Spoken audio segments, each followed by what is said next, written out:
tek bizneset e mëdha është shumë i madh dhe bizneset e mëdha e krijojnë të hyra më të mëdha për buxhetin e Kosovës, të cilat të mbaren edhe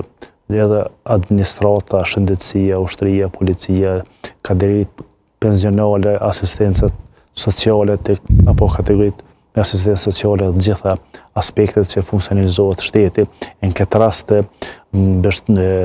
bizneset e mëdha përkundrazi do duhet këtë politika të qarta për bizneset e mëdha, do duhet përkrahur më shumë, do duhet mbështetur më shumë, jo në këtë rast të krijohet një paqartësi, vetë fakti se tregi hapur nuk kupton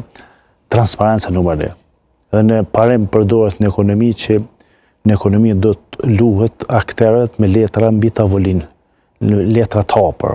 me letra e ndërsa në politikë në tavolinë. Në këtë rast do duhet gjithë akterët do duhet bisedojnë, do duhet gjithë hallkat e shtetit, në këtë rast odat ekonomike, institucionet përgjegjëse, thjesht biznesi privat është që mban shtetin, edhe sektori privat është që mban shtetin, krijon të hyra për familjet, për buxhet shtetit, edhe për mos ishte biznesi privat edhe faktikisht nuk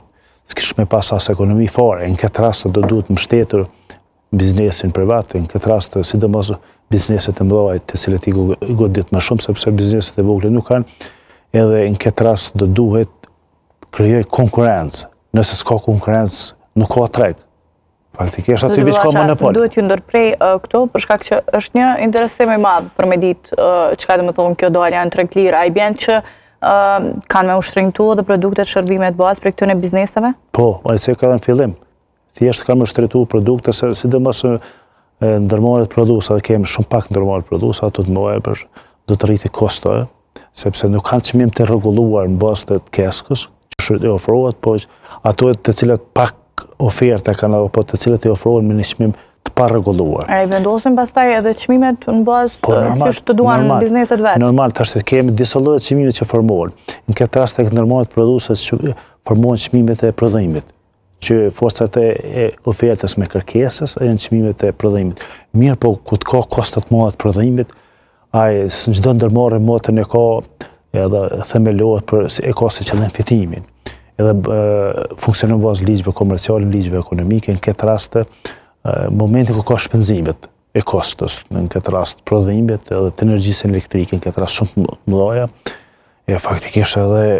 diferenca në çmim që do të me fitu për shembull një moshë të fitimit, që do të me plasu në treg për me fitu, për me funksionalizu biznesin e vetë, me zhvillu aktivitetin e ekonomik të vetën, do duhet të ngritim çmimet e larta.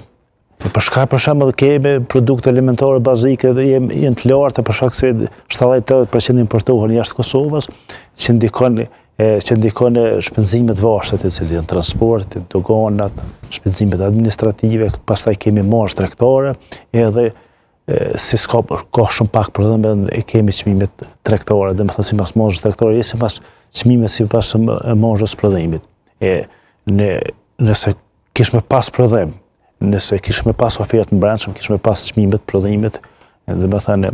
direkt kosto shumë e vogël, edhe kish me pas çmimet konkurruese, ndërsa ndërmarrjet e jashtme, për shembull jashtë Kosovës, të cilat ofrojnë me çmim më të ulët se produktet apo prodhuesit e brendshëm për shkak se shteti i subvencionon. Këtë rast do duhet të subvencionojë shteti, për shembull sidomos bizneset për energjinë elektrike, nëse i rrit çmimin duhet të subvencionu shteti, duhet të subvencionu prodhuesit, ose edhe sidomos tash është duke kërcënuar dhe produktet e jo elastike janë domosdoshme, sepse me rritjen e çmimit për produktet jo elastike domosdoshme të kurrat kërkesa për produkte sa më pak që të konsumohen, ndërsa produkte jo elastike ose për produkte elastike faktikisht që heq dorë ato. Në këtë rast ekonomia e lirë e tregut zhvillohet nëse forcohen liritë ekonomike, nëse krijohen hapësira të reja, domethënë tregut, nëse aktorët bashkëveprojnë, ndërveprojnë njëri me tjetrin, në këtë rast bashkëpunimi, transparenca është numër 1, në këtë rast do duhet të ketë dialog mes partneritetit domethënë shtetit edhe sektorit privat, sepse sektori privat e mban edhe fuqizon shtetin. Në jo rastisht cekët në ekonomisë e baza ekonomike përcakton superstrukturën juridike. Faktikisht nëse kemi ekonomi qëndrueshme, kemi edhe pavarësi të fuqishme edhe